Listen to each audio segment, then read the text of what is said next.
We're going to call to order right now at 7:32.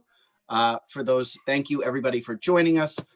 My name's John Doyle. I am the chair of the City Island Rising Board. I want to thank everybody who has come in to join us today. I know we have a lot of guests, a lot of speakers, a lot of topics to discuss, and that's really, really good. And there's a lot going on, even in COVID-19 in this particular neighborhood. So, you know, this is good pretty much all the way around. I'm just making sure, because I know we're having a few different guests. I guess we'll kick it off. We actually, the captain I know has been a little under the weather, but he's been kind enough to have one of his lieutenants come to the meeting to kind of give us an update on 45th Precinct activities and what's going on there. So I know the lieutenant's joining us. I see him right there. Oh, there we go. Hey, John, can you hear me? Yes, I can. Good to see you. Thank you for joining us. Okay, I'll give you guys a brief overview of what's going on at 45th Precinct crime-wise. Thank you. Usually goes over this. If you guys don't know me, I'm Lieutenant Thomas Jusza. I'm the 45th Precinct Special Operations Lieutenant. Usually Captain Frazier breaks down the crime statistics the way the NYPD does it through the FBI crime reporting database. And the way crimes are broken down, they're broken down to 7 index crimes, so 7 major felonies, and that's how we determine how certain precincts are doing, how certain boroughs are doing, cities, and throughout the whole country. This is a standardized way of tracking criminality all across the country. So the 7 major index crime categories are murder, rape, robbery, felony assault, burglary, grand larceny, and grand larceny auto. All right, for year to date, dating up from January 1st, 2020, up to Sunday, November 8th inclusive, the 45th Precinct has a total of 901 total index crimes. Of the 901, only 25 of them have occurred in City Island. So City Island only accounts for 2% of the total index crimes in the 45th Precinct. So 98% of the crime that we deal with are outside of City Island, only 2% are in City Island. In City Island, of the 25 index crimes year to date, there were no homicides and no rapes at all that occurred in City Island this year. We've taken 3 robbery complaints, 6 felony assaults, 1 burglary, 13 grand larcenies, and 2 grand larceny autos. In terms of overall criminality in the 45th Precinct, of the 901 crimes, compared year to date to 2019, at this point, we had 996 crimes. So year to date, we are down 9.5% index crimes for the entire year, which is by far the greatest decrease in index crimes in the entire Bronx. So we're having a very successful year in regards to that, even with the pandemic and everything else we had to deal with. Another hot topic we usually like to talk about, and something that did affect City Island more so last year, was overdose cases, drug-related overdose cases. In 2020, we've had 22 overdose cases in the 45th Precinct. 13 of those 22 resulted in death. Now, if you break that down to City Island specific, out of the 22 overdose cases, only 1 overdose case occurred in City Island this year. Unfortunately, that was a fatality, but City Island accounts for only 4% of the total overdose cases in the 45th Precinct for 2020.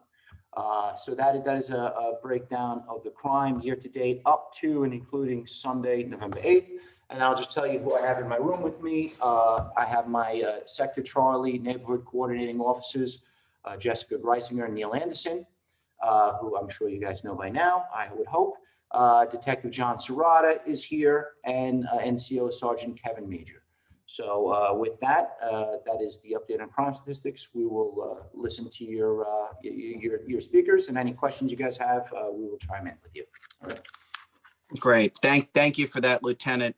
I just kind of want to keep it if people can raise their hand if they have a question for the precinct. Again, we try to bring the precinct in here like we do the community board once a year to kind of give us an update as how we relate to kind of their activities and what our concerns and priorities are. And obviously overdoses is something we're going to get to a little further on in the meeting.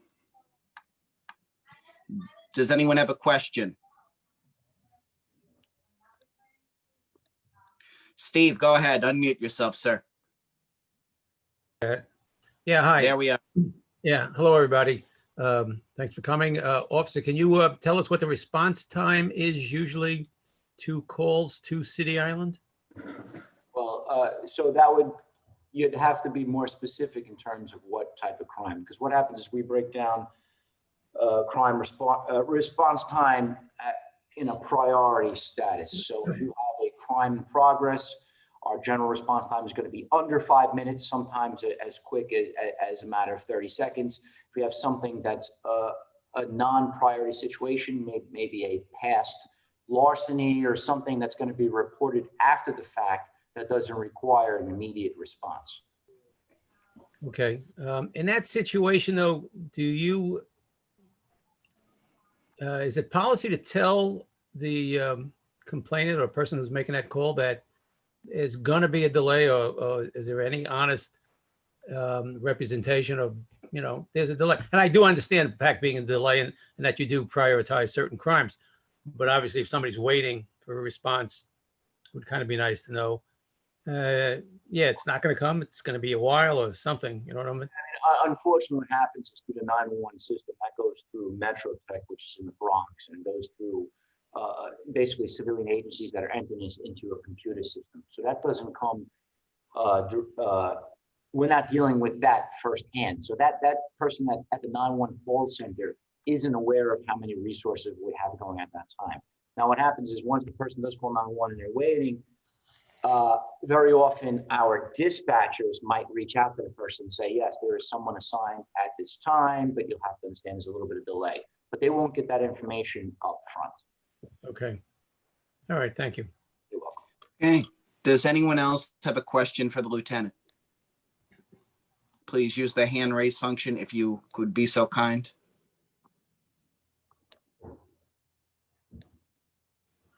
Okay. I'm just looking through here. Seems people are, I guess, relatively satisfied for right now. So, Lieutenant, I guess you got off easy this time No around. problem. We're going to stick around. I'm going to have John sit in the seat, and you can call on me if you need me. I'll be in the room. Thank you so much. We appreciate you. And thank you for that. And then actually our first guest, and I'm going to share the agenda with everybody right now, but our first guest actually has joined us, and that's Assemblyman Benedetto. So, Assemblyman, take it away. Thank you for joining us.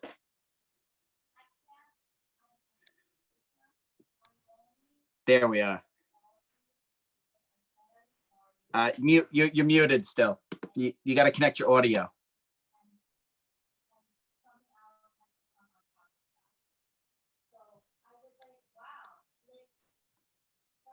Can anyone else hear? Okay. Well, is it his volume? I think it may be. He's not muted. So. Well, we know he's here. That's the important thing, I guess. Hold on. We're going to try to, he can see us. I guess we got some technical difficulties here, which happens. We're all living in the world of Zoom these days. And we'll work with the Assemblyman to get him up and going here. Christine, you're still available, right? I am, yeah. And I'll turn on my video. Can you hear me okay? Yes, you are coming through clear. Okay. I also made you a co-host if you have anything to share in terms of content. Great, Christine, I definitely do. In terms of an introduction, Christine works for the Department of City Planning, and there's a lot going on with updating our zoning codes for the next potential Superstorm Sandy. And she is recently presented before Community Board 10. And we thought it would be a good idea, since we are right on the water, for her to share a similar presentation and get input from our neighbors about what's going on here. So Christine, thank you for joining us. Thank you for volunteering. I didn't even need to really ask you. You jumped on it, which I very much appreciate. And take it away. Thank you. And thank you, John, I think for also letting me know this meeting was happening. And thank you all for joining and giving me this time. My name, as John just mentioned, is Christine Camilleri, and I'm a planner in the Bronx Borough office. I think I see some familiar faces and names, but for anyone who doesn't know me, I'm also the liaison to Community Board 10. I'm hoping for some folks, some of this content might be a reminder, because I have shared it with the Civic before in prior years and with Board 10.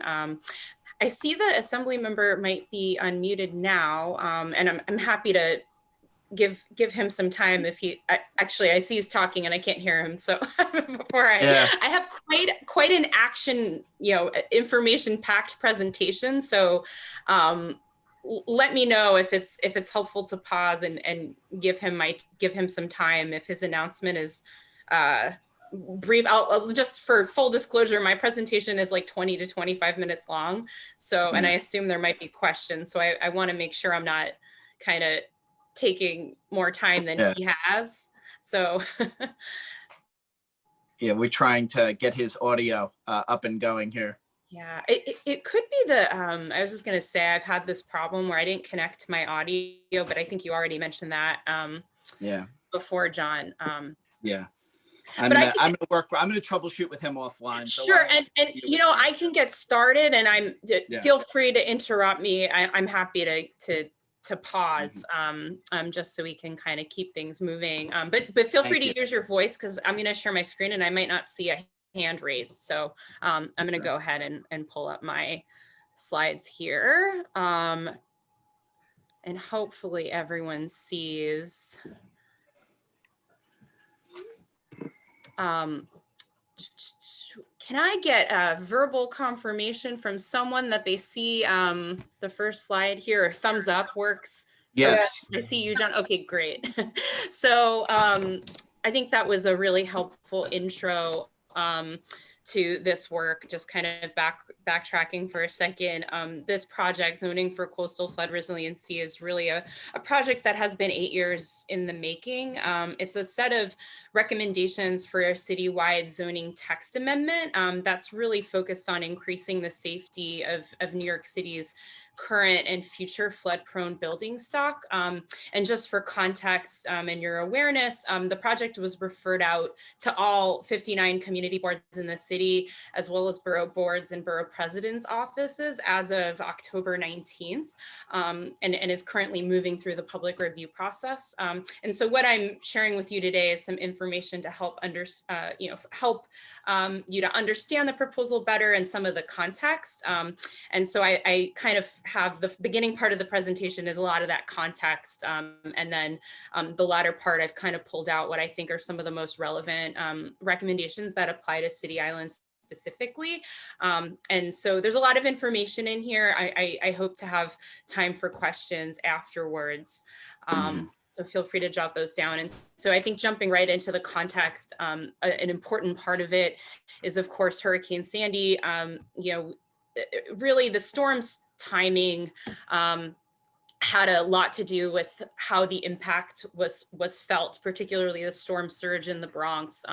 And some images here kind of show the parts of the South Bronx and East Bronx that were really most devastated. I don't have City Island pictured here, but I think I know, and I'm sure you all know, it was still, quite devastating in City Island. And so this, really reminded us of the city's vulnerability to sea level rise and these sorts of storms becoming more frequent and more intense, and kind of initiated some of the work that kind of led up to this proposal and where we are now. I think this slide is kind of a bird's eye view of really what the city's overall resiliency strategy is, which is kind of multifaceted and multi-tiered.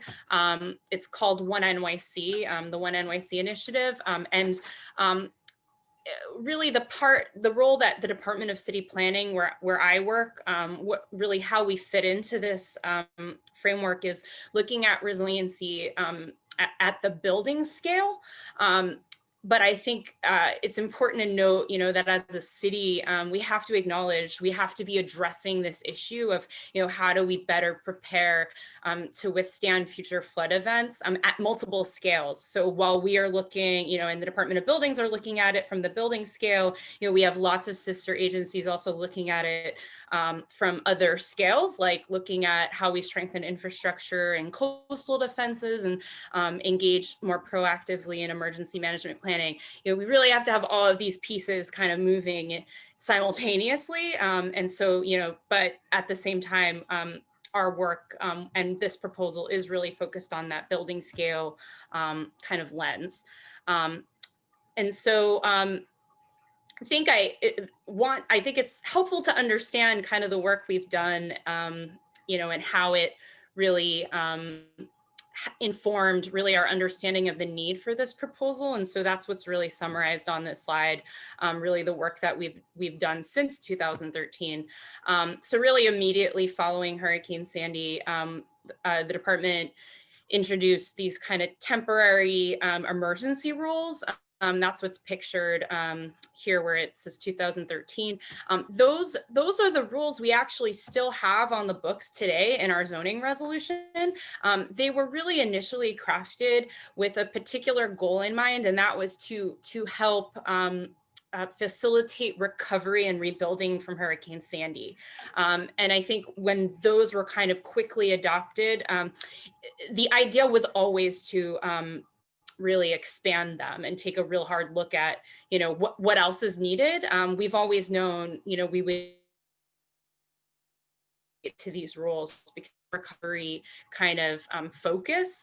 And so what we've really done since 2013 is really tried to get an understanding of that, really what else was needed other than these emergency regulations that were intended to really remove obstacles in zoning that were, preventing folks from rebuilding more safely. We had a lot of conversations really over the course of this time. They are in a lot of outreach. We spoke to over 2,500 New Yorkers who live and work in the floodplain citywide, heard a lot of really valuable, important feedback about what about the rules we had on the books weren't working. As far as zoning feedback, we also got a lot of feedback, that had not a lot to do with zoning, but was very much related to resiliency overall. And all of that feedback, is summarized in this summary document that's pictured here. And it's really also largely that feedback that directly informed both our, understanding of, how much we need this update of this proposal, helped frame our understanding of, the rules we have in place don't go quite far enough to help our city overall reduce damage from future flood events, and really directly shaped the recommendations themselves. And so it's really this work that brought us to where we are now. I think an important part of this context is also to kind of define, what we mean when someone like me talks about the floodplain. What kind of geography, what area are we talking about? This is at the scale of the entirety of the Bronx, broken out by community district. But so there's two geographies you see called out on this slide, and two areas color coded. The blue area is labeled as the 1% annual chance floodplain. I think that it's helpful and a little easier to think of this area as the high risk floodplain.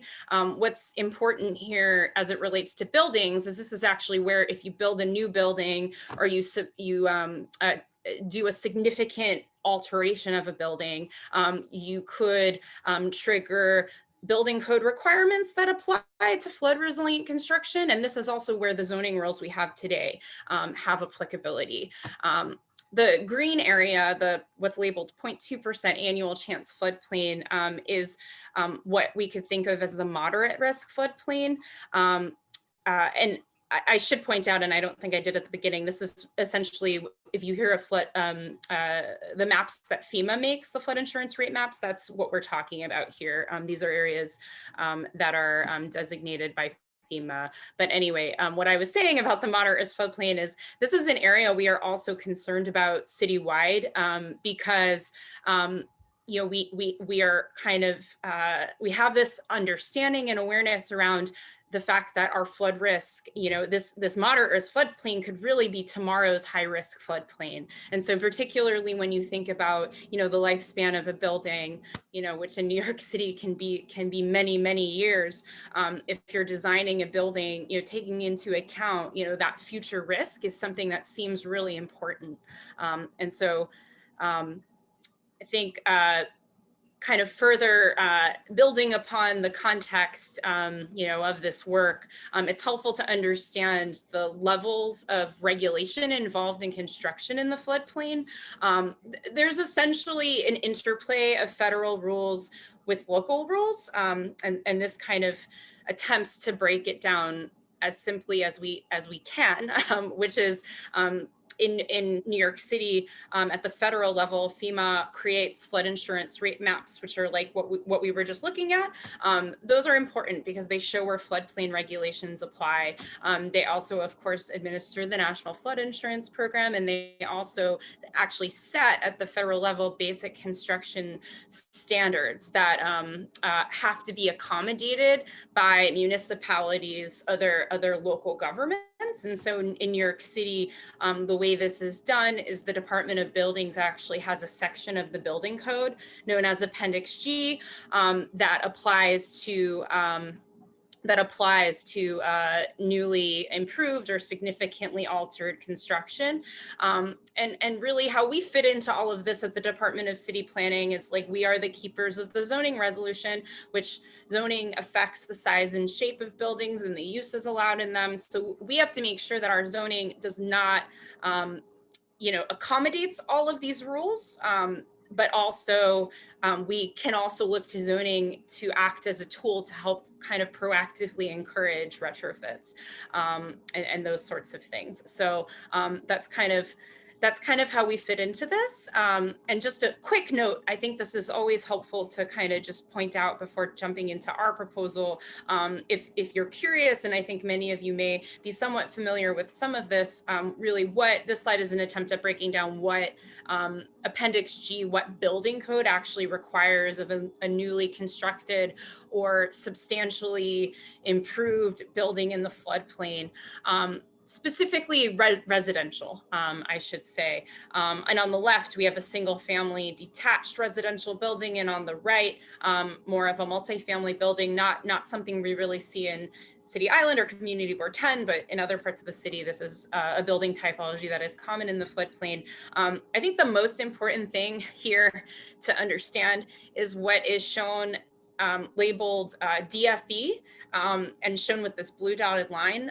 This acronym, which I should actually spell out on this slide, we'll do that later, but it stands for Design Flood Elevation.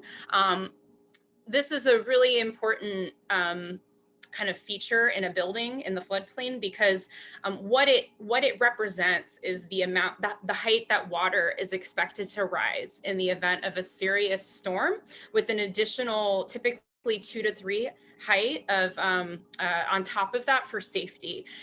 This is a height that can vary building to building in the floodplain. It really depends on where it's located, the typography there. But what happens in the floodplain is then the uses below that height are restricted to parking, storage, or access. The area has to be wet flood proofed, which means the water has to have a way of flowing through the structure. And all of the building's mechanicals and living spaces have to be located above that, out of harm's way. And really what the image on the right is just showing is it doesn't matter if you have a single family house or a 500 unit building, these basic requirements are going to be the same. And so these are when I say we have to make sure our zoning, doesn't stand in the way of what is required by building code. These are some of the things that we've been kind of trying to accommodate, and some things that we're trying to help buildings to be able to kind of strive for. But we have a number of other goals as well, other than just, helping to facilitate compliance with code. And that brings us to the proposal, me to the proposal itself, which really essentially has 4 goals that were really directly, again, informed by years of outreach and research.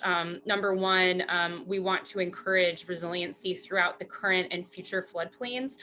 So backing up to what we were looking at, that map that showed, the moderate risk floodplain and the high risk floodplain, if someone is taking on retrofitting a building, we want them to be thinking about not just what is my flood risk today, but what is my flood risk going to be in 30, 40 years, and to be able to incorporate those sorts of projections into their design. The second goal here is support long-term resilient design of all building types. This really speaks to the fact that we have throughout the city, and I think you see this in City Island as well, a lot of buildings in the floodplain. We don't have a lot of vacant land. We have a lot of, it's mostly developed. And so we do not want a particular building, because it's some specific built form, to be excluded from this framework. And so that's been, I would say, one of the kind of biggest challenges of this is creating a framework that, really kind of speaks to every built form we have in the city's floodplain. Number 3, allow for adaptation over time through incremental retrofits. This is a really big one. This really acknowledges that it is not always required, practical, or feasible to fully retrofit a building. We understand that. We also understand there are lots of ways to make a building more flood resilient without fully retrofitting it. Not every building, we know a lot of buildings in New York City can't be fully elevated, for example, but there are lots of other strategies that can be taken on in the meantime to help those to bounce back, more quickly should a future flood event occur. And the 4th goal is to facilitate future recovery by reducing regulatory obstacles. That is a tall order, but it is, I think we all saw following Hurricane Sandy that this is something that's sorely needed. And so we have a few recommendations that kind of speak to this and seek to kind of help facilitate the city's future recovery from any emergency, even including the current COVID-19 crisis. And so essentially each of these goals are buckets that have very specific recommendations within each of them. I've kind of pulled out a few that I think apply most directly to City Island. The first of which is the expansion of the applicability of the rules that we have on the books today.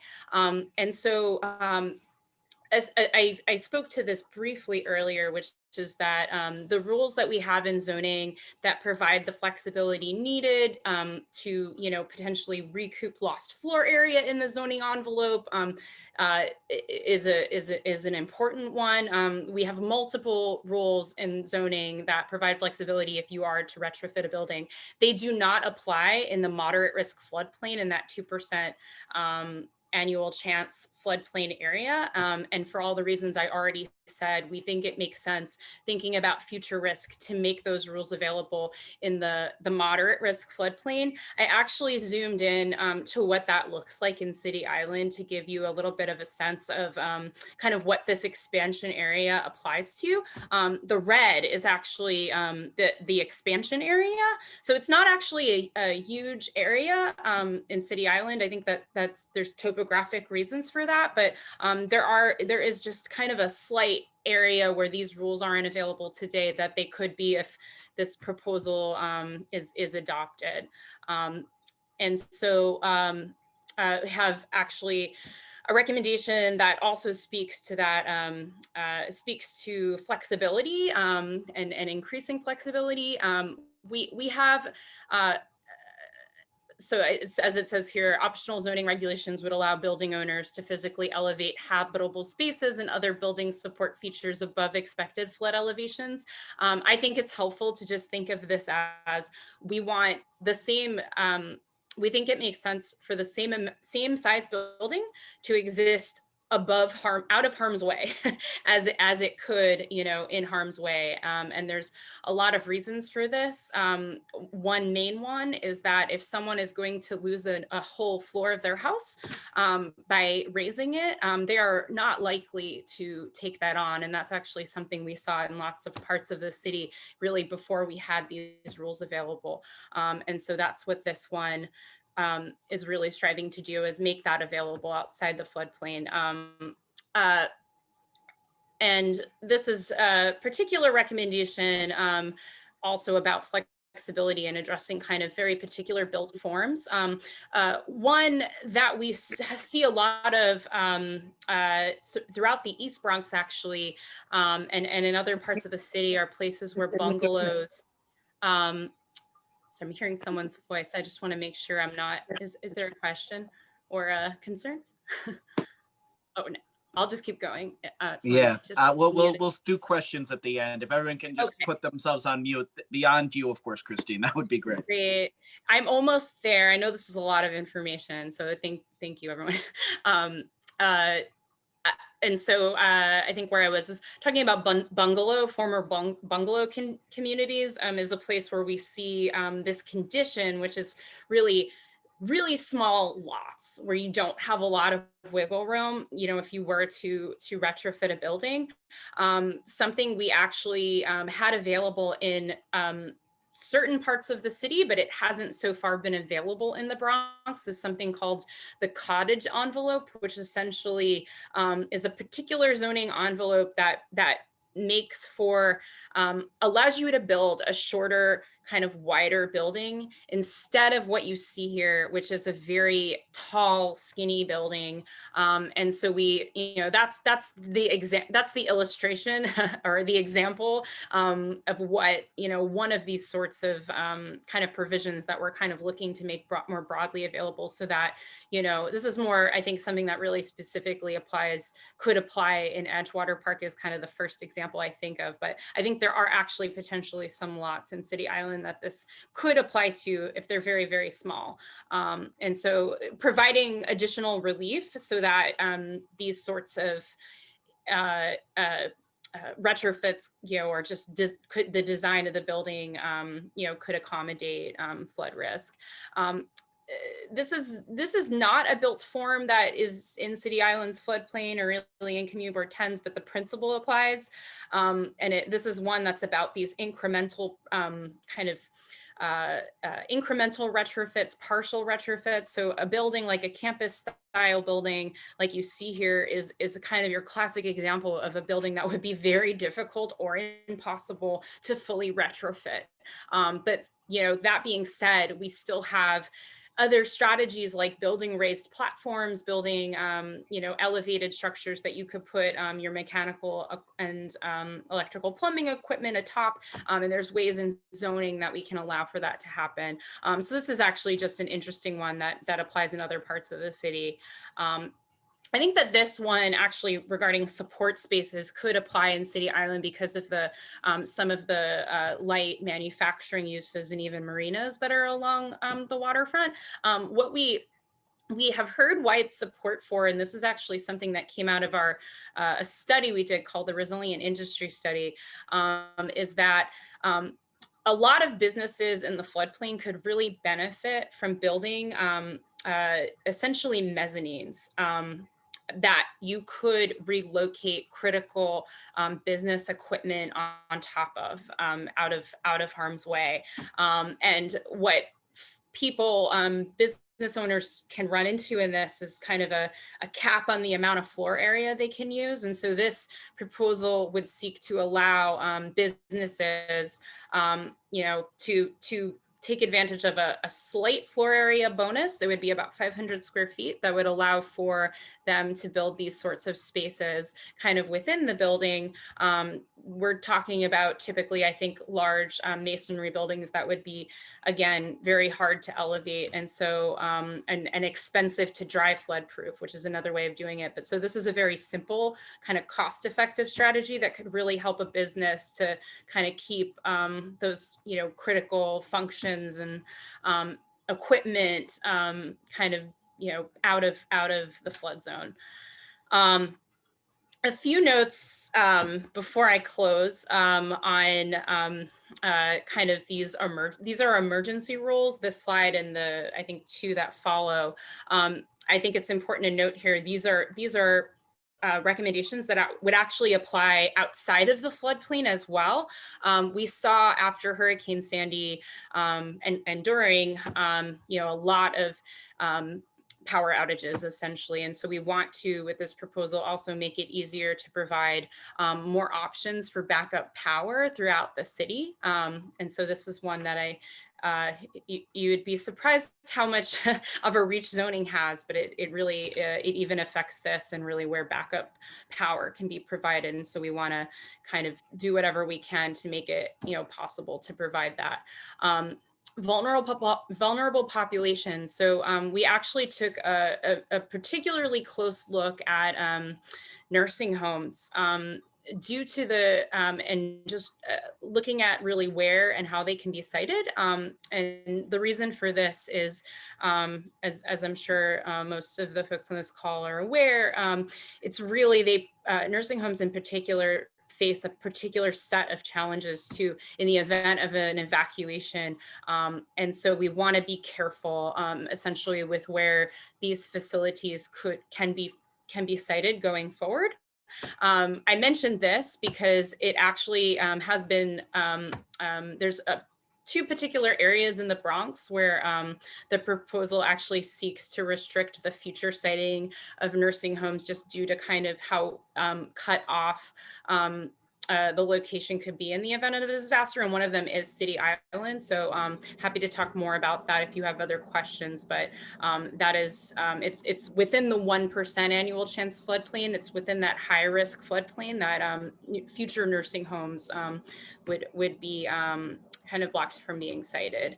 And I spoke to this a little already, but we are seeking to include a set of rules that could essentially provide a roadmap for the future, the city's future recovery from another disaster, be it a coastal storm or the pandemic that we're moving through now. The idea here being we don't want to rewrite the rules every time there's a new emergency. And so the zoning, what we would do is place recovery provisions in the zoning resolution so they could be quickly selected based on the issues caused by the disaster and recovery period. And so this is really about cutting down the red tape and paperwork, allowing additional time for affected grandfathered businesses to reopen, for example, even if they don't conform with zoning. And so really building upon lessons learned. Before I pause, just to give you a sense of where we are kind of with the overall kind of public review process here. As I mentioned at the beginning, this as a citywide zoning text amendment with broad applicability has been referred out to all community boards, borough boards, and borough presidents for 60 days. I'll point out, I think some of you might know this already, but Community Board 10 is actually holding a public hearing on Thursday night. So that's another place, if you want to hear another version of this presentation, would invite you to join that. And it's also a place to provide your feedback kind of in a more formal way if you're interested in doing that. I'll pause there. Thank you for your attention. I know this is kind of a lot to absorb, so happy to take questions. I always try to make it shorter and I never succeed. Well, thank you, Christine, for that. We really appreciate it.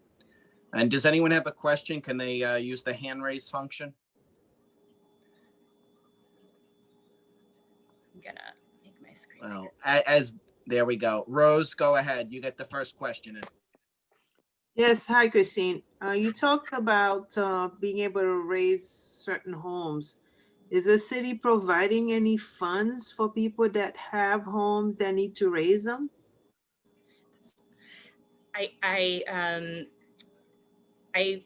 So complicated answer to that question. Thank you for asking it. It is such a huge issue. I think I was talking earlier in the presentation about the outreach summary. I can tell you myself, I've been to countless outreach events over the past 5 years, and this is the issue. So right now, what I can tell you is this is an issue we've heard loud and clear throughout this process, and I think it's something the city is well aware of. We are not, we can't with zoning, incorporate any sort of funding provision. It's one of these things that is kind of outside of the context of zoning. But what I can tell you is that we have captured in our, summary materials, kind of how urgent and pressing and really tied to this, the issue of funding is. And I think as an agency have, advocated, and will continue to, for more assistance to offset the cost of retrofits. It's a huge issue. I can tell you, I am aware of HPD has a program called the Home Fix program that offers low interest loans. It is an income, a program with income eligibility restrictions, but I could share some of that information with John. That's, one actual program that I'm aware of, but I will also be upfront in telling you I know that funding to offset the cost of retrofits is hard to come by, and it's a huge issue, and one that is really tied to this. What this proposal is trying to do is really not be another obstacle on top of that. But I can tell you it is top of mind. I think as a city, it's something that is definitely part of kind of as the conversation continues and as, we continue to grapple with this, something that is absolutely essential that we continue to explore. Okay, thank you. Yeah. Great. Does anyone else have a question for Christine? Lauren, go right ahead. I got a question. I can't figure out the hand function. Christine, great presentation. Thank you. Is it within DCP's purview to develop a storm barrier or no? Would you recommend that, or are you only focused on land? So that is a great example of one of the things that is actually a little bit outside of the scope of this proposal. I know that there's multiple agencies, really the Mayor's Office of Resiliency that's been kind of leading the charge on coordinating more infrastructure investments, like you just mentioned. There have been, I'm sure some folks on here may have heard already, the Army Corps was also doing a study, a tributary study that included New York City, but that is a little bit outside of, I'd say, the scope of this proposal, but we are involved in those conversations and are, coordinating with the folks involved in them. But it's, yeah, just because like you mentioned, there's not a lot of vacant space on City Island, and a lot of the houses that are here, I don't think are really likely to be developed. And so already you only have one house that's really been elevated, like you're suggesting, is the model for resiliency. So another way that might be better might be to create a storm barrier. And it seems like DCP and or other agencies should be talking about that.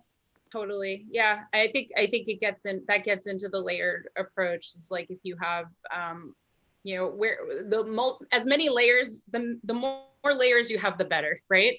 Exactly. So, totally agree. Yeah. Great. All right. Does anyone else have a question for Christine? Christine, I'm asking something just to clarify, because you're an expert and we don't always get someone from DCP on every single call. So basically and I'm just trying to clarify this for everyone else in the call here, because of these new zoning regulations, people in this neighborhood are accustomed to seeing homes not built over 35 feet. And as a result of these mechanisms, because we're incentivizing people to build upward to reduce storm damage, they will start seeing homes, if they take advantage of this, going above 35 feet, right?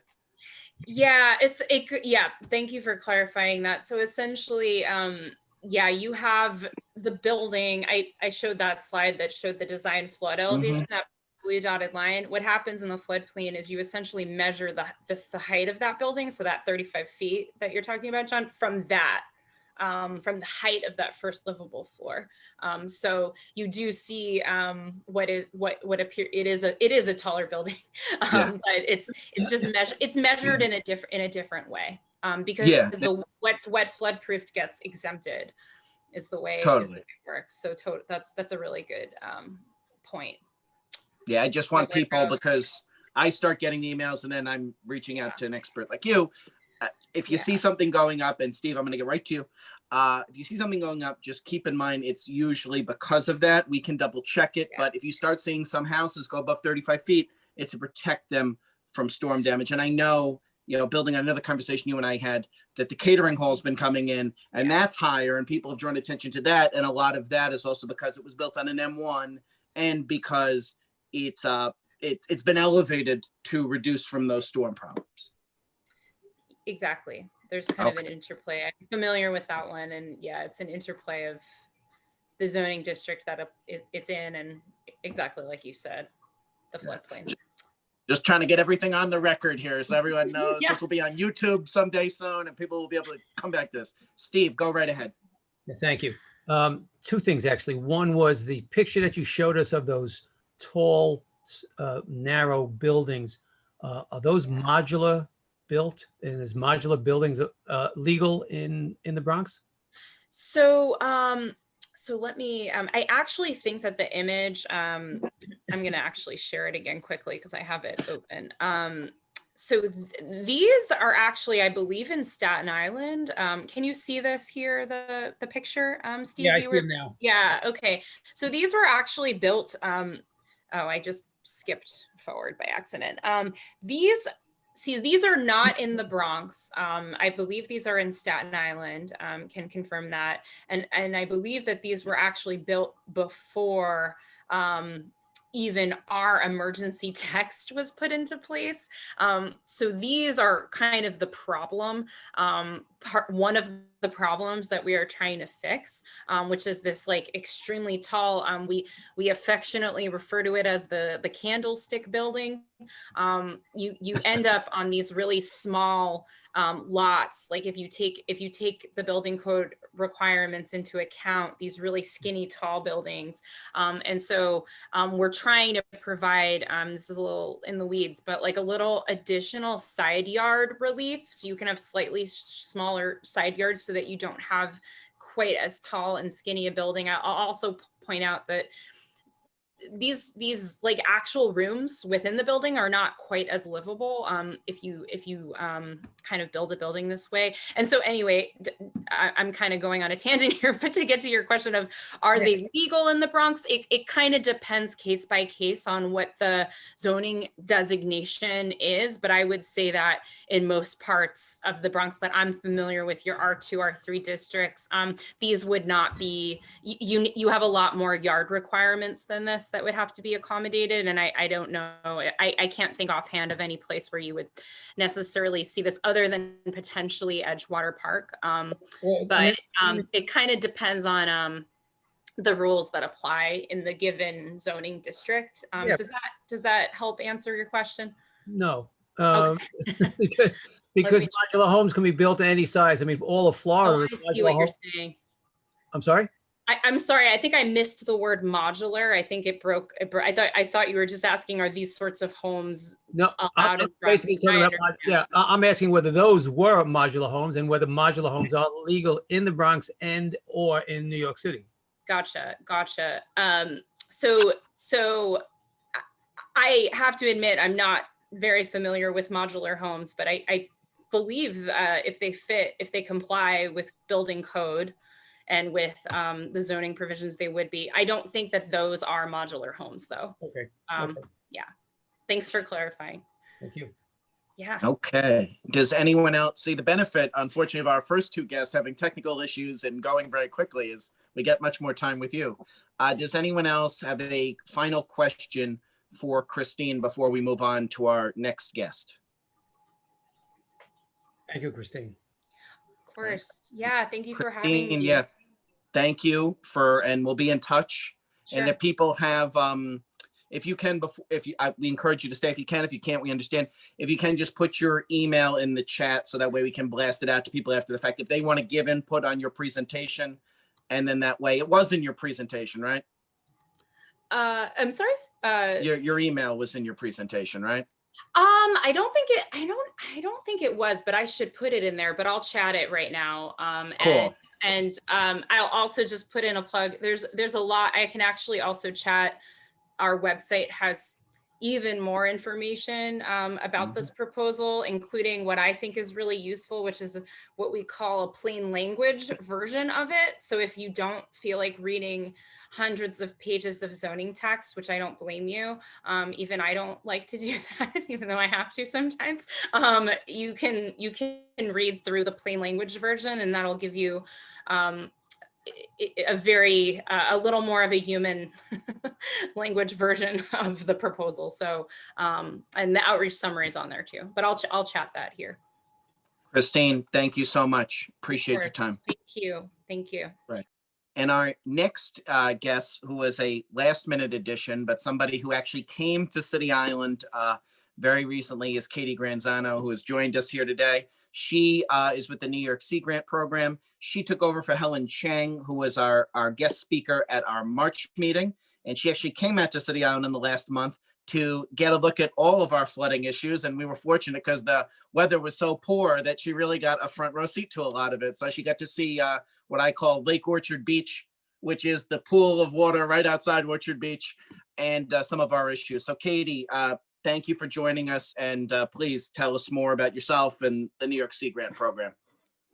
Thank you, John. And I appreciate you sticking me in the agenda with such short notice. And I also appreciate John. John walked me around City Island in the pouring rain for over an hour. So I very much appreciate that. I got a good tour of all the flooding hotspots. So I'm going to share my screen if I'm allowed to. Should be. So you can see now, you can see my, the front slide here. Mm-hmm. Okay. Okay, so my name is Katie Graziano. I work for New York Seagrant, and like John said, I took over for Helen Chang, who used to coordinate the Community Floodwatch project, but she's moved on to get her PhD, and so now I've taken over coordinating the project. And so what it is essentially is, and also thank you, Christine, for that presentation. It was very relevant to what we're talking about today with the Community Floodwatch project. It is essentially a citizen science project where volunteer residents can submit pictures of the flooding that they're seeing in their neighborhood.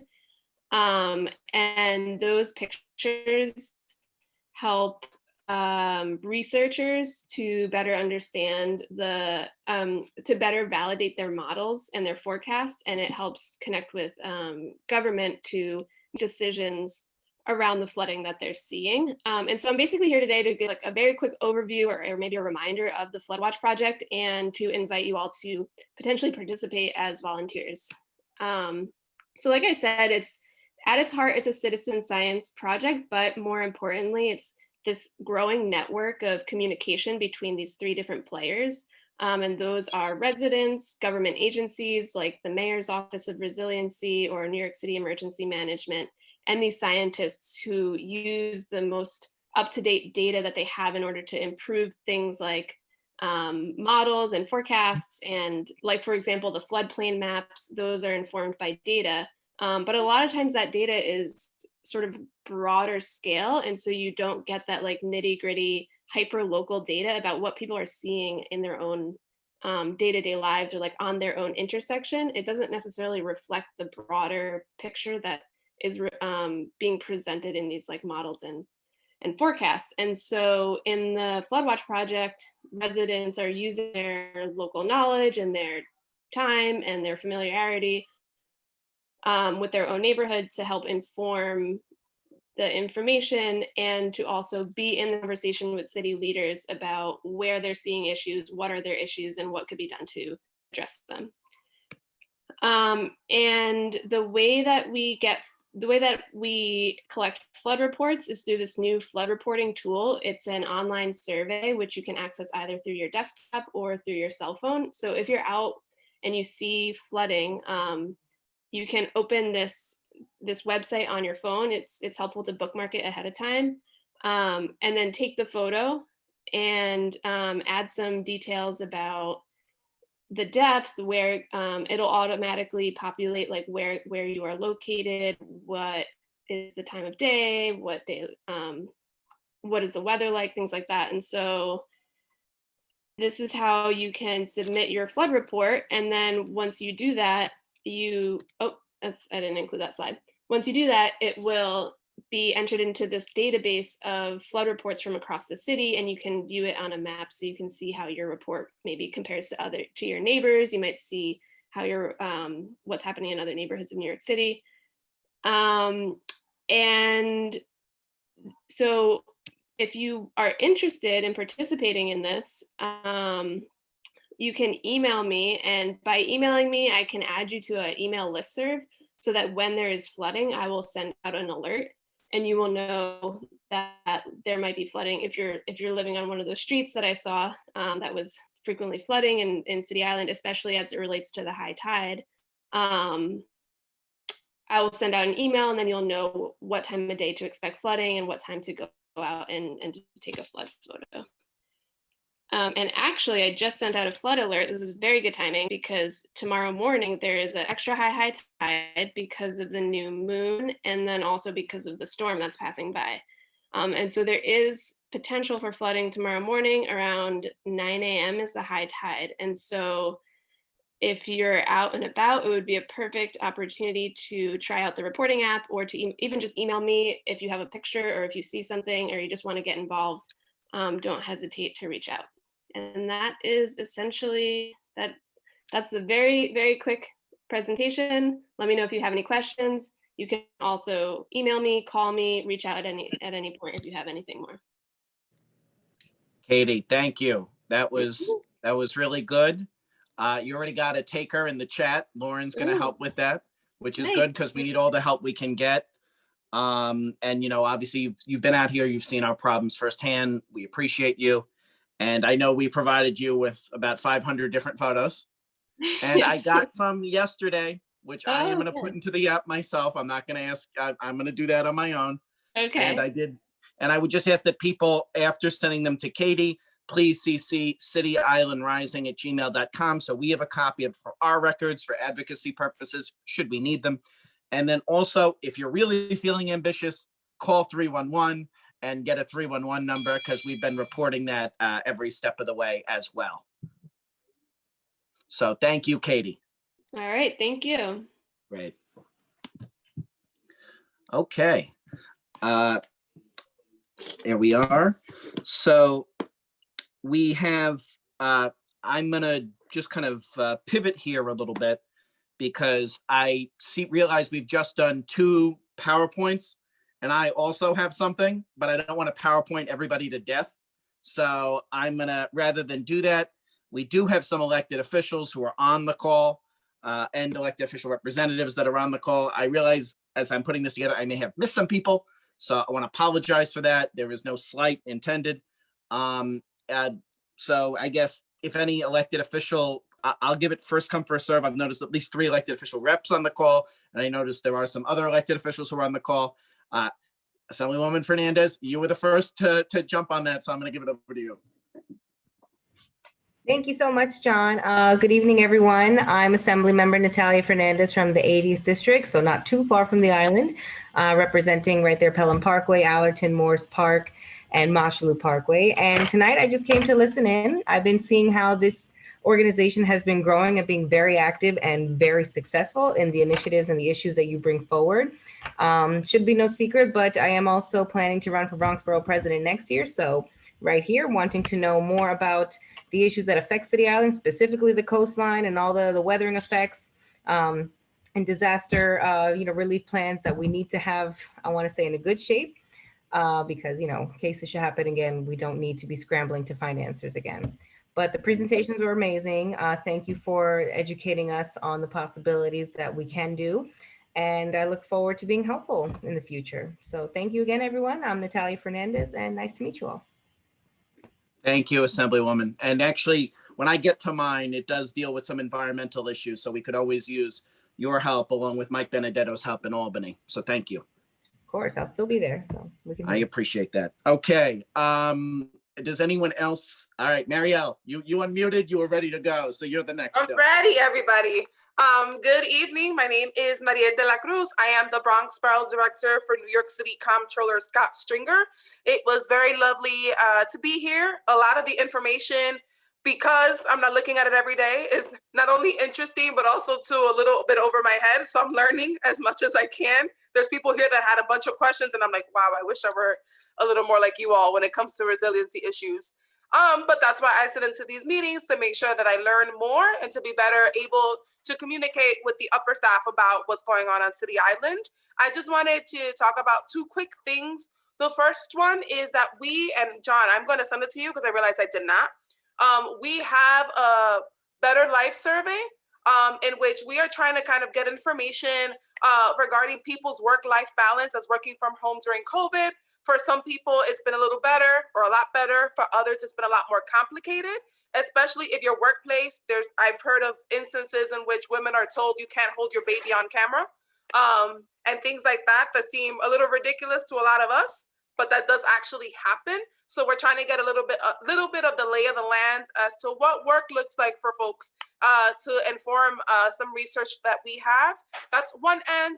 And also too, I did see a few days ago regarding the information regarding Rodman's Neck. So I will be keeping a close eye on that regarding the construction of the work that they were supposed to be doing and how COVID has affected that, even though a while ago we heard it wouldn't have too much an effect, but we see that that is different now. So I'll be looking into that further. I know that our office believes that we should make sure to continue the Comptroller released a report regarding capital projects in the city and how it not only harms infrastructure, right, which is pretty obvious, but it also harms women and minority-owned businesses, the community itself, and in general. And we can't just have a complete stop to work being done, which is what we've heard in a lot of the spaces, including like school spaces. But I will have more information for you all. I would put in on the chat, I'll put information about the report, an attachment of the survey, and my contact information. But thank you so much for having me here today. Thank you, Marielle, and thank you because you're a constant presence in these meetings, and we appreciate having you here. Okay, I know we have Angel from Senator Biaggi's office. I also noticed that we have Councilwoman Gibson on, and I noticed we have on Elsie, who I believe is from Council Member Gjonaj's office. Would any of those people, this is a speak now or hold your peace for a few minutes type of situation. Councilwoman, go ahead. Hi, John. Thank you so much. Good evening, everyone. Thank you all, City Island Rising.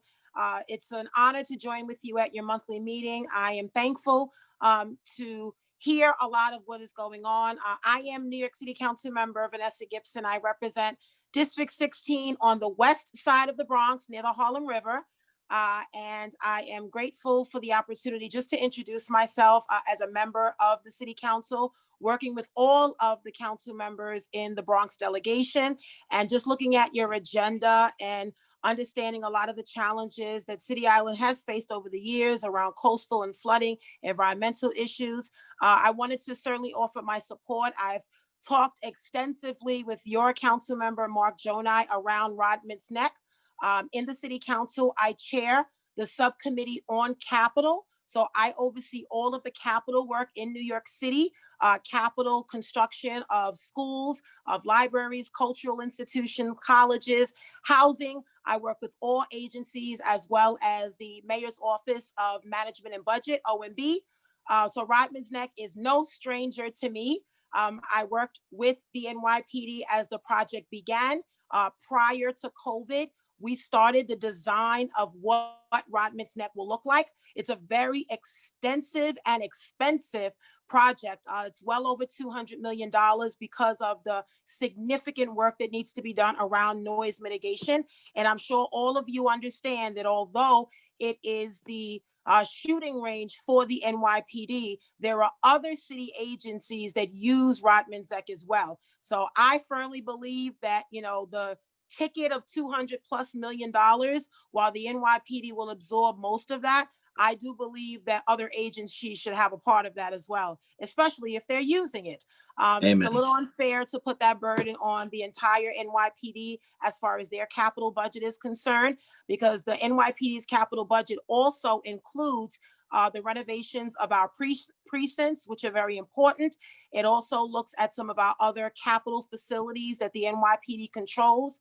And so that's very important. So I know that this is a top priority for City Island residents. Everyone's shaking their head. And so I want to be helpful as the chair of the subcommittee on capital to do what I can. Yes, COVID did slow down a lot of capital projects, but many of them are now moving and underway. The challenge we have before us in the city council and in the city is that there is a significant challenge around bonding and capital capacity. So because of COVID, the loss of billions of dollars in revenue due to the COVID pandemic, we're finding ourselves in a little bit of a challenge with getting capital projects up and running. We get bonds from the state as well as the city, and there has been a little bit of a delay on projects starting and being expedited. So I will work with all of you and your leadership and the members really to see where we are with Rodman's Neck as far as the design that did start and how that will continue, but also the funding. We did get a commitment from the administration 2 years ago, but it was nowhere near the $200 million that we believe is going to be the full cost. So I wanted to make sure everyone was aware of that. It is a priority, and the Bronx delegation, when we reconvene and begin the new budget for FY22 in January, we should, as a delegation, add that to our conversation. And I look forward to working with all of you, as well as working with the Mayor's Office of Resiliency and Sustainability. We do a lot of work with them as well. So I will put my information, if anyone wants to stay in contact with our office, in the chat, and continue to work with you. And thank you so much for the invitation to just provide some remarks about the work we're doing in the City Council and how we move forward. And to each and every one of you, I pray that you are all safe and healthy during this COVID pandemic, reminding everyone to please get tested. It is so important right now because we are seeing an uptick in some of our neighborhoods across the Bronx. And this is the season of Thanksgiving. So we are grateful in spite of a lot of pain that we've seen. We are grateful. So I wish you and your families during the season of Thanksgiving a very wonderful, blessed, and safe holiday. Thank you so much. Council member, thank you. And we will definitely be in touch with you when it comes to Rodman's Neck, because running into you, I know you're very knowledgeable about this development, and we're going to need all the help we can get on this. So thank you. Sure. We'll be calling on you. No problem. Appreciate you. Thank you. Okay, so I saw Angel get on, and then I know Marjorie Velazquez is also on. So we're going to get everybody. It's like mini candidates night here. We're going to get everybody on. Everybody's going to get to say their piece. Angel, are you available right now? Yes. Good afternoon, everyone. My name is Angel. Thank you, Angel.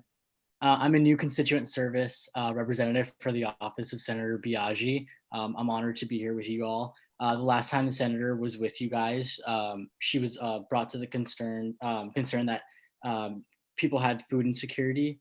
And so as of November 4th, PS 175 has become a grab and go site. And she's also working with the mayor's office to work with getting more kids devices as needed. So if there are any other concerns, please let the senator's office know so that we can help in any way that we can. Great. Thank you, Angel. And after we get through this segment, when I do my PowerPoint, there's going to be some information about some of the things the senator has been working with us on, and we appreciate her getting on the last call, and we appreciate her advocacy.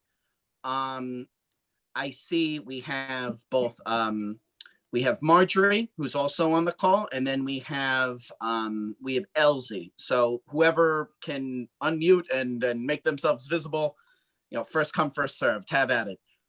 Okay. Hello. Good evening. Hi. My name is Elsie Vera. I'm from the office of Councilman Mark Gjonaj. Can you hear me? Yes, we can. Okay, I'm very happy to be part of these meetings. My first time in these meetings, so I'm very happy. Welcome. I just wanted to make just 2 or 3 announcements about some things that we are having in our office. Although we're working remotely, we are working very hard and helping our constituents. We are having a turkey giveaway, and if you know of any families that are in need of a turkey, please share our phone number for the office so they can call an RSVP. The number is 718-931-1721. We are also having next week on November 18 at 6 p.m. We're going to have a Zoom meeting. It's a teletown hall for tenant resource. And the topics are going to be housing protection during COVID-19, rent protection, housing discrimination. We're going to have many, a lot of information for tenants. So that's going to happen next week, November 18 at 6 p.m. We are also having every Tuesday in our office, in front of our office, we're having food distribution for our families in need in the District 13. So if you know anybody, you could give them our phone number. And also, we're there every Tuesday to help our families answer any questions. And also, anything that they need, they can call our office, okay? And let me see if I'm not missing anything. I think that's it for now. Yes, that's it for now. But thank you so much. I'm very happy to be part of this meeting. Elsie, pleasure to have you, and you're welcome back anytime. And thank you for bringing us what the council members up to. Marjorie Velazquez is a member of Community Board 11, Community Board 10, sorry, and she is also on the call. So I want to give her the opportunity to speak since she's joining us for the first time, I think.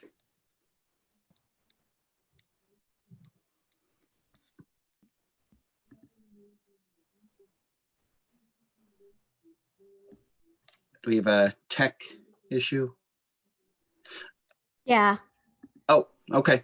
Yep, there we go. Good. Hi, everyone. Marjorie Velazquez here. Nice to see so many familiar faces. I'm excited that so many women and women of color are on this message, especially the candidates. So Community Board 10, I believe Matt Cruz had come in earlier this year and discussed a little bit. So as a follow-up, what we have been doing in collaboration with Matt Cruz is actually food distributions out of multiple sites within the Bronx, within the district. So Community Board 10 covers all the way up to Co-op City, down to you in City Island. And so part of that encompasses different agencies that we work with, and that's what I do. I'm the Municipal Services Chair. So our monthly meetings are dealing with the different agencies. If it's a large project, like when DOT comes and discusses the road diet, we usually have a specific time slot where they present and we do follow-ups. If it's an individual issue that affects a single homeowner like DOB, the reach out is there individually. So that's when most people go ahead and email me or call me directly, which I will give you my contact information. The other agencies that we deal with on a regular basis is DDC, NYCHA, NYPD, FDNY. So talking to these agencies about the issues at hand and solving them. So for us, one of the other ones that we're mostly proud of is usually, unfortunately, during the winters, NYCHA, specifically Throsneck Houses, goes through a lot of the no water, no hot air. So things like that, we work on them. And it's a continuous fight. So working in collaboration with our local leaders is also part of our job. So here to listen, and thank you for the invite, Lauren. I appreciate it. Great, thank you. Okay, so basically taking on from there, I figured we didn't want to PowerPoint overload everybody here. So what we are going to do now is I'm going to share my other screen here. It's we're working with a lot of technology today, which is fun, but hold on one second. I'm going to turn off this one.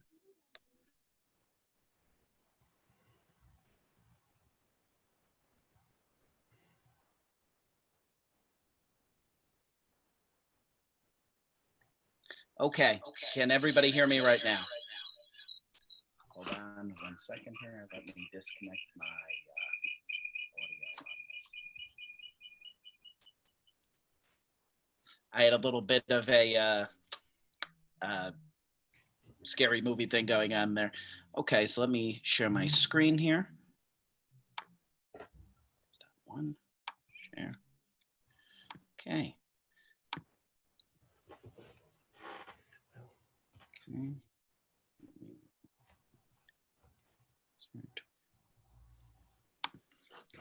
Go.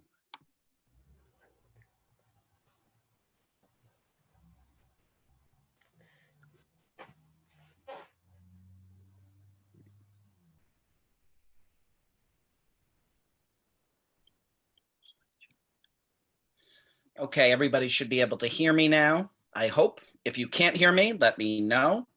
But we're going to talk a little bit about what's going on with the Hutchinson River. I know I presented a little bit of rapid fire at the last meeting, and we had a lot of guests then too.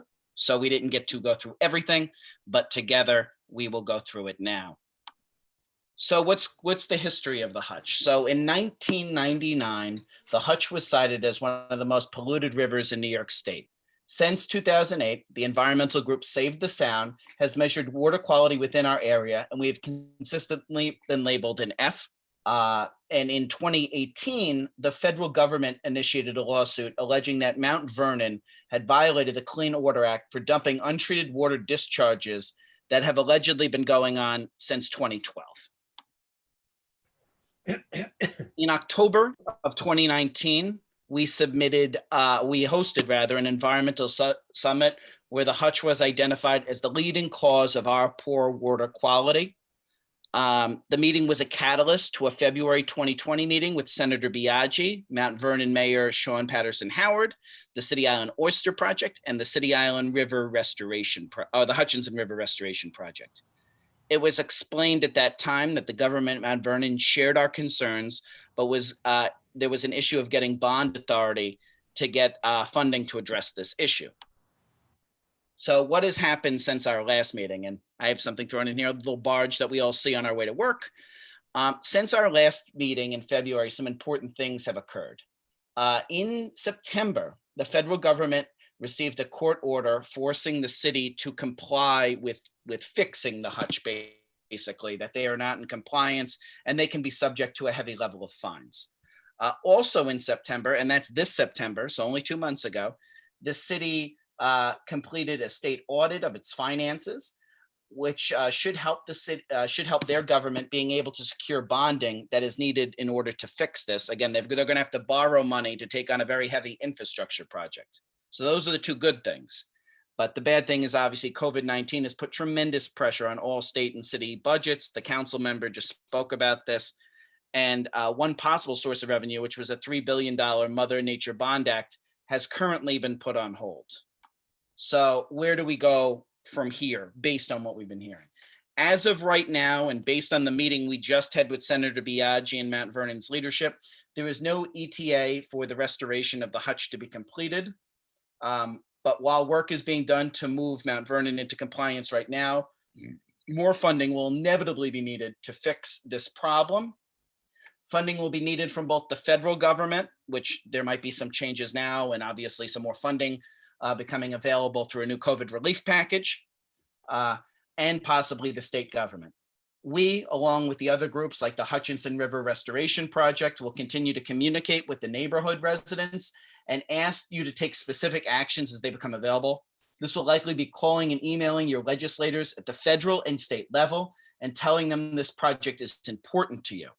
If you would like to keep up to date on this project, you can always email me, but it's very, very important that around budget time, both if there's a federal package that's going through, because they've stopped doing annual budgets at the federal level primarily, or at the state level, which the budget is usually around April 1st, that we all work together and that we, really convey to our legislators, whether it's Senator Biaggi, Assemblymember Benedetto, Assemblymember Fernandez, who's on this call, or I know Senator Bailey, he was in the meeting with us in Mount Vernon, so he's very familiar with this project.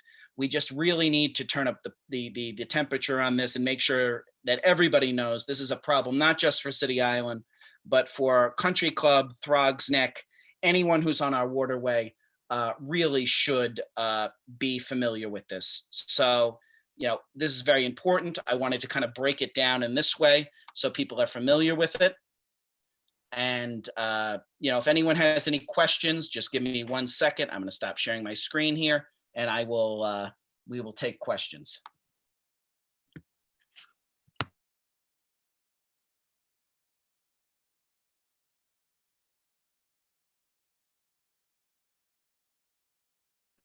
Okay. Does anyone have any questions about what was submitted? I tried to do something a little bit more visual because it is a lot of information. It is a historical problem. And I wanted people just to be aware of what was going on there if they had any problems. But this is obviously something we're going to need state partnerships on. If you live anywhere on the water in CB10 or, you know, even in parts of Westchester County, you know, this is an issue to you and it really does affect our environment, possibly infect our environment. And we've all got to really be working together to address it. So I'm just looking at the chat here. If anybody has a question, comment, concern, let me know, email me or private message me or text me. Many of you have my number, but let's work together to continue to raise this at a priority level. I do have to say, Senator Biaggi has been outstanding in helping us deal with this problem. And we're very grateful for her, you know, really taking on ownership of this. And David Diaz has also been in a lot of the meetings with me. David, I know you were on. Do you have anything you'd like to add?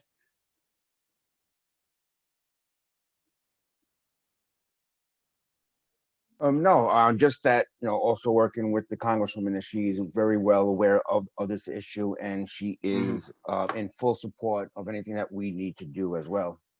Oh, great. Yes. Yeah, we're gonna be calling on her for sure. Yes. So, thank you. Okay. So from that, I'm just gonna. We've gotten a lot done here. I'm just gonna go through some of the old business. We had the blood drive right before the day before Election Day. It was the Monday. Assemblywoman Fernandez was there. A lot of people were there. We had 38 people donate blood. Over 40 people tried to donate blood. So it was a very successful blood drive. I want to thank Patty Grondel and Cheryl Reardon of the City Island Community Center. Everyone was really encouraged by what happened. So I'm really feeling hopeful that we're probably going to continue to do blood drives. There is a tremendous blood shortage. So if you can, go to New York Blood Group, bloodcenter.com, and donate blood. Really important. The other thing I think we have going on right now that's important is we have a situation that some of you have brought up in these meetings, and we've talked about with the lack of cell phone reception in Pelham Bay Park. If people's cars break down, they're consistently, you see them out there, and sometimes they're unable to get help. We're about to go into some areas of inclement weather. I just want you to know that the board, myself, others, we're in touch with one of the utility companies, and we've asked them to take a full review of Pelham Bay Park and some of the dead zones in there. So they're doing that, and hopefully they're going to come back with some solutions. But I want you to know that that was a complaint that some of you brought to us here. We take it very seriously. We try to do our best to represent you in a positive way. So I just wanted you to know that. And then finally, on November 23rd, we are going to be holding another Narcan training. We did this last year. It was very successful. We're going to be expanding it. It's going to be virtual. It's going to be just like this meeting. But I do need everybody who wants to do it. There's a bit.ly link on the agenda. It's been shared online. It's on our Facebook page. I do need everybody who wants to do this to sign up in advance, because we definitely want to get you the Narcan before the training. So I need to know who wants to do it 48 hours in advance. So that's why I'm getting it out there today. There's a lot of stuff going on. I know Thanksgiving's right around the corner, but let's, as the 45th precinct was saying, you know, opioid addiction still remains a big problem in the precinct overall and within our community. And this is a really great way of just having something to help you help other people. The training is easy. Our trainers are Fernando Torrado, and now we have a new trainer, Mr. Carrion, Matthew Carrion. They're great. It's entertaining. It's a half hour, and then you get to ask whatever questions you want. So again, encourage everybody. You can go right to, bit.ly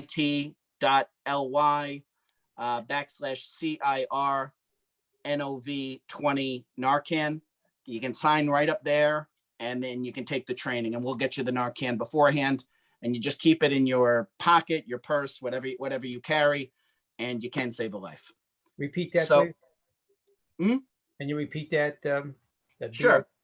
It's right in the agenda, but it's bit.ly /CIRNOV20 Narcan. And Beverly just put it in the chat because she's very handy, and I appreciate your help. Okay. Does anyone have anything for old business or new business that we need to cover? Yeah. All right. Real quick. Yes, sir.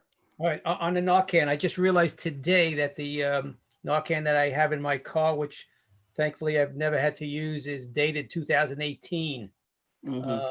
So this kind of came up at a good time. What is the expiration date of them, and can I get another one? We can get you another one. As long as you've taken the training, they'll supply it for free. So I'll coordinate with you after the fact. We'll get you a new Narcan. Thank you. You got it. Any other questions, comments, concerns people have? I just want to remind everybody that here at City Island Rising, we're always looking for new folks to join our board. Those elections aren't till the beginning of next year, but if you're interested and want to know a little bit more about what board membership entails, feel free to reach out to any of us who are currently on the board. And I'm seeing Kim, John, Carrie, Louisa,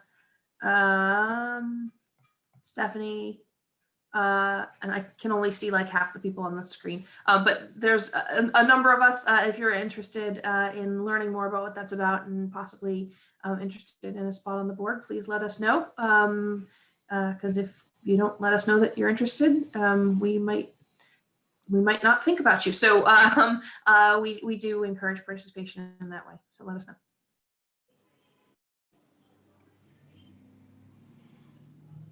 Okay. Does anyone else have any new business or any comments they'd like to make, any issues they'd like to bring to the forefront right now before we close out the meeting? All right. Thank you all for attending the meeting. And again, we're available. Feel free to email us at cityislandrising@gmail.com if you have an issue. Good night, everybody.